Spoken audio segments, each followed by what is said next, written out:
ዕለተ ሐሙስ ሰኔ 25 2018 ዓ.ም አመሻሽ ላይ እንገኛለን። ሰላም ጤና ይስጥልን ክቡራትና ክቡራን ቤተሰቦቻችን ከኢትዮስ ሚዲያ ዝግጅት ክፍል የሰዓቱን ሰበር ዜናዎች ይዘን ቀርበናል።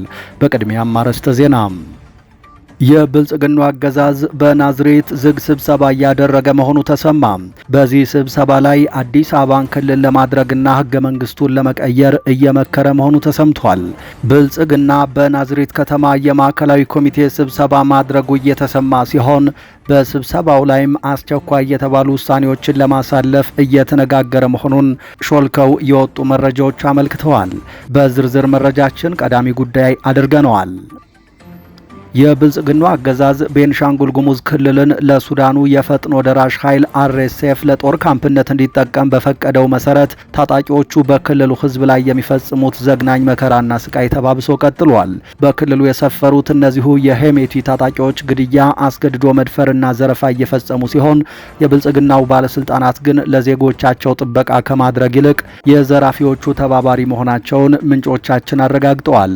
በትናንት ዘገባችን በሱዳን ጦርነት እጃቸውን ያስገቡ ባለስልጣናት በዓለም አቀፉ የጦር ወንጀለኞች ፍርድ ቤት ሊከሰሱ መሆናቸውን መዘገባችን ይታወሳል። በዝርዝር ጉዳዩን እናሰማችኋለን። ከሰሞኑ በማህበራዊ ሚዲያ የተፈጠረውን አስነዋሪ ድርጊት በተመለከተ የቅዱስ ላሊበላ ገዳም ዓለም አቀፍ ቅርስ አስተዳደር መግለጫ ሰጥቷል።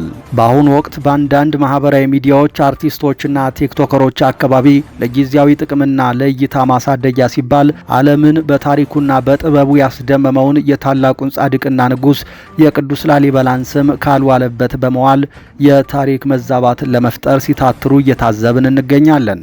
ማንነታቸውና አመጣጣቸው በውል እየታወቀ በየማህበረሰቡ ቤት በጧት እየዞሩ በዘፈን መልክ ልመናን እንደ ስራ ቆጥረው ለሚንቀሳቀሱ አባውዴ ወይም ሀሚና ለተባሉ የህብረተሰብ ክፍሎች የቅዱስ ላሊበላን ስም መስጠት እጅግ አሳፋሪ የድንቁርና ጥግና የታሪክ ፍልሰትን የሚያስከትል ተግባር ነው።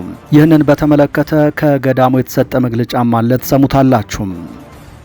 በደቡብ ኢትዮጵያ በብልጽግናው አገዛዝ የጸጥታ ኃይሎች በተፈጸመ ጥቃት 10 ሰዎች መገደላቸውን ኢሰመጉ ገለጸ። በደቡብ ኢትዮጵያ ክልል ጋሞ ዞን ዘይሴ ወረዳ በአገዛዙ ታጣቂ ኃይሎች በተፈጸመ ጥቃት የ10 ሰዎች ሕይወት ማለፉን የገለጸው የኢትዮጵያ ሰብአዊ መብቶች ጉባኤ ኢሰመጉ ድርጊቱን በአስቸኳይ እንዲቆም ጥሪ አቅርበዋል።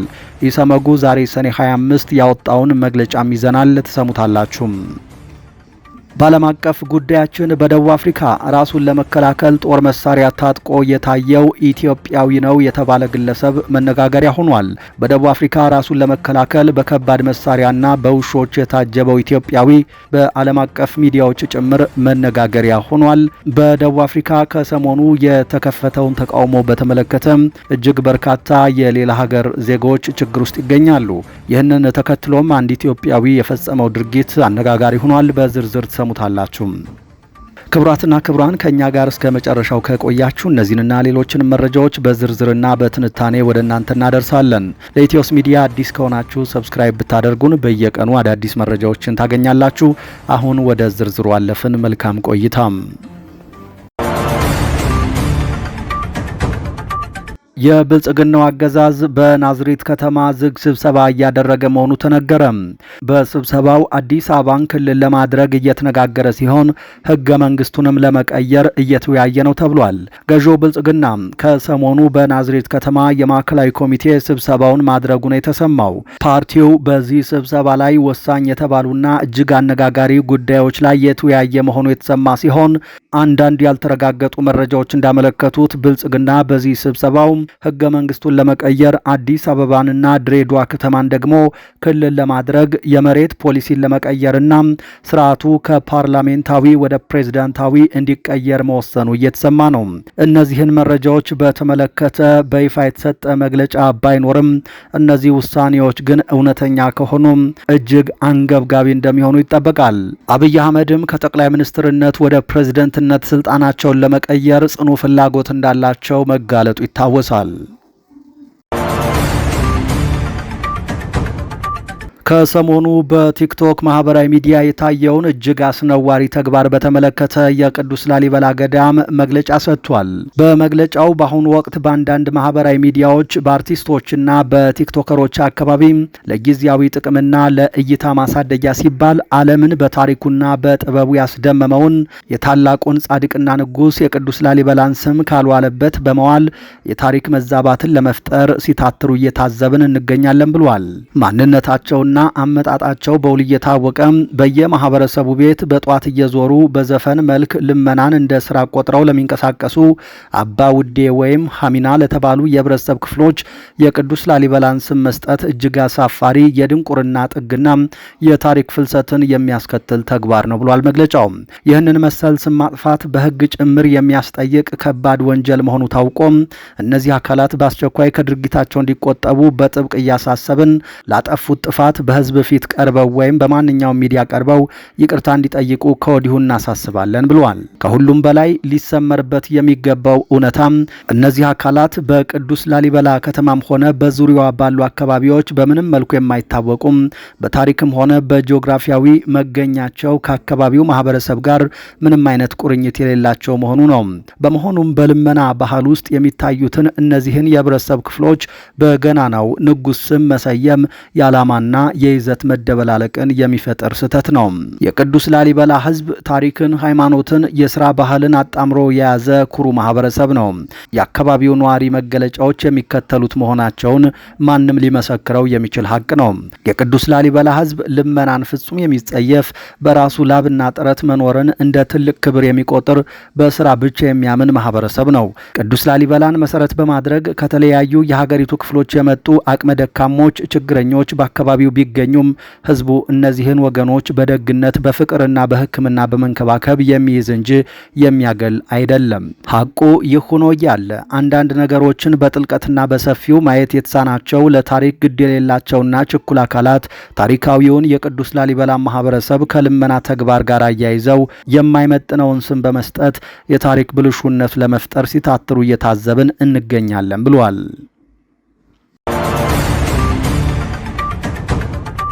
የብልጽግና አገዛዝ ቤኒሻንጉል ጉሙዝ ክልልን ለሱዳኑ የፈጥኖ ደራሽ ኃይል አርኤስኤፍ ለጦር ካምፕነት እንዲጠቀም በፈቀደው መሰረት ታጣቂዎቹ በክልሉ ህዝብ ላይ የሚፈጽሙት ዘግናኝ መከራና ስቃይ ተባብሶ ቀጥሏል። በክልሉ የሰፈሩት እነዚሁ የሄሜቲ ታጣቂዎች ግድያ፣ አስገድዶ መድፈርና ዘረፋ እየፈጸሙ ሲሆን የብልጽግናው ባለስልጣናት ግን ለዜጎቻቸው ጥበቃ ከማድረግ ይልቅ የዘራፊዎቹ ተባባሪ መሆናቸውን ምንጮች አረጋግጠዋል። በሱዳን ደም አፋሳሽ ጦርነት እያካሄደ ያለው የሜቲው ፈጥኖ ደራሽ ኃይል በብልጽግና አገዛዝ ፈቃድ በቤንሻንጉል ጉሙዝ ክልል ሰፍሮ የዜጎችን ህይወት ሲኦል አድርጎታል።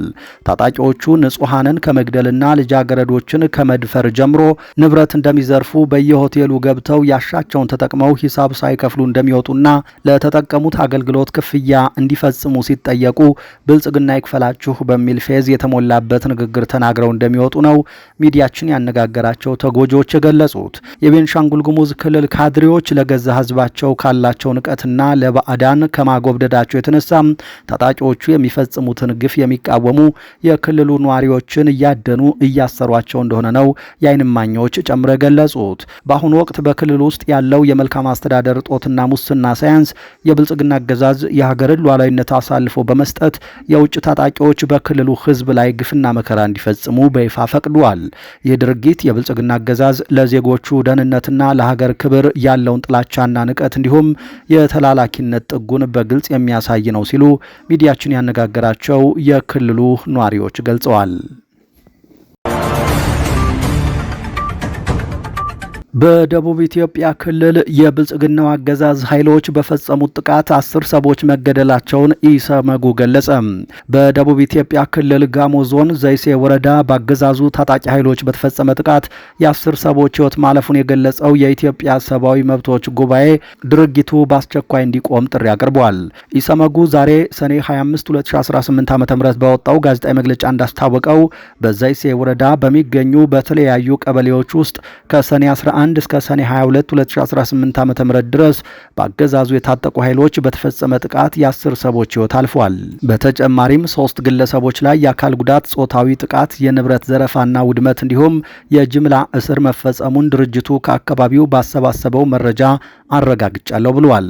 ከአካባቢው በተነሱና ምላሽ ባላገኙ የህብረተሰብ ጥያቄዎች ሳቢያ እየተባባሰ በመጣው በዚህ ጥቃት ምክንያት በርካታ ነዋሪዎች ሕይወታቸውን ለማዳን ሲሉ መኖሪያ ቤታቸውን ለቀው ለመሰደድ መገደዳቸውን መግለጫው ያስረዳል። ኢሰመጉ ቀደም ሲል በየካቲት ወር 2018 ዓ.ም በተመሳሳይ መልኩ ጥሪ አቅርቦ የነበረ ቢሆንም የሰብአዊ መብት ጥሰቱ አሁንም ተጠናክሮ መቀጠሉ ተገልጿል። ጉዳዩን አስመልክቶ ከአርባ ምንጭ ዙሪያ ወረዳ አስተዳደር መረጃ ለማግኘት የተደረገው ጥረት እስካሁን ባይሳካም ወደፊት ተጨማሪ ምርመራዎችን በማድረግና የወረዳውን ምላሽ በማካተት ዝርዝር መረጃዎችን ይፋ የሚያደርግ መሆኑን አስታውቋል። በመጨረሻም የኢትዮጵያ ሰብአዊ መብቶች ጉባኤ ኢሰመጉ የተለያዩ ጥሪዎችን አስተላልፏል። የደቡብ ኢትዮጵያ ክልልና የጋሞ ዞን የጸጥታ አካላት የንጹሐንን ደህንነት የመጠበቅና የሰብአዊ መብቶችን የማክበር ኃላፊነታቸውን እንዲወጡ ጠይቋል። በደቡብ አፍሪካ ራሱን ለመከላከል ጦር መሳሪያ ታጥቆ የታየው ኢትዮጵያዊ ግለሰብ መነጋገሪያ ሆኗል። በደቡብ አፍሪካ ራሱን ለመከላከል በከባድ መሳሪያና በውሾች የታጀበው ኢትዮጵያዊ በዓለም አቀፍ ሚዲያዎች ጭምር መነጋገሪያ ሆኗል። የተቀሰቀሰውን የመጤ ጠል ጥቃት ለመመከት አንድ ኢትዮጵያዊ ከባድ የጦር መሳሪያና ውሾችን ይዞ መታየቱ በማህበራዊ ሚዲያ ላይ ከፍተኛ ክርክር ፈጥሯል። ደቡብ አፍሪካውያን ድርጊቱን የሽብርተኝነት ተግባር በማለት ግለሰቡ በአስቸኳይ ታስሮ ከሀገር እንዲባረር እየጠየቁ ይገኛሉ። ሌሎች አፍሪካውያን ደግሞ ግለሰቡ ሕይወቱን እና ንብረቱን የመከላከል ሙሉ መብት እንዳለው በመጥቀስ ድርጊቱን በስፋት ደግፈውታል። በዚህ ጉዳይ በአሁኑ ወቅት በማህበራዊ ሚዲያ ላይ ትልቅ የሀሳብ መከፋፈል ተፈጥሮ መነጋገሪያነቱ ቀጥሏል። ይህ በእንዲህ እንዳለ በደቡብ አፍሪካ ዜጋዬ ተገድሏል ያለችው ጋና ከደቡብ አፍሪካ ጋር ዲፕሎማሲያዊ ውዝግብ ውስጥ መግባቷ ታውቋል። አንድ ጋናዊ በደቡብ አፍሪካ እየተካሄደ ካለው ጸረ ስደተኞች ተቃውሞ ጋር በተያያዘ ተገደለ መባሉን ተከትሎ በሁለቱ ሀገራት መካከል ዲፕሎማሲያዊ ውዝግብ ተቀስቅሷል። የጋና የውጭ ጉዳይ ሚኒስቴር ዜጋው ኬፕ ታውን ውስጥ በመገደሉ ይፋዊ ተቃውሞውንና ለፖሊስ አቤቱታ ማቅረቡን ገልጿል።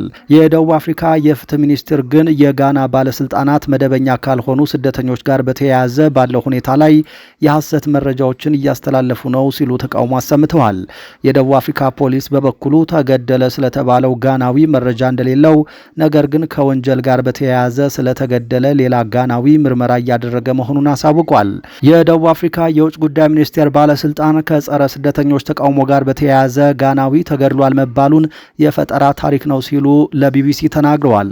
ጋና በዜጋዋ ላይ የተፈጸመውን ግድያ በመቃወም ባወጣችው መግለጫ የማንንም ሕይወት መንጠቅ ተቀባይነት የሌለው ድርጊት በመሆኑ ተጠያቂዎቹ በአፋጣኝ ለፍርድ መቅረብ አለባቸው ስትል ጠይቃለች። የደቡብ አፍሪካ ባለስልጣናት በግድያው ዙሪያ ፈጻሚዎቹ ተይዘው ለፍርድ እንዲቀርቡ የሚያደርግ ሙሉ ግልጽና ፈጣን ምርመራ እንዲያደርጉ እንፈልጋለን ብሏል። የውጭ ጉዳይ መስሪያ ቤቱ የጋና አንድ ሬዲዮ ጣቢያ እንደዘገበው የተገደለው ጋናዊ ለ20 ዓመታት ያህል በደቡብ አፍሪካ ውስጥ የኖረ የልብስ ስፌት ባለሙያ የነበረ ሲሆን በተቃዋሚዎች በጥይት ተገድሏል።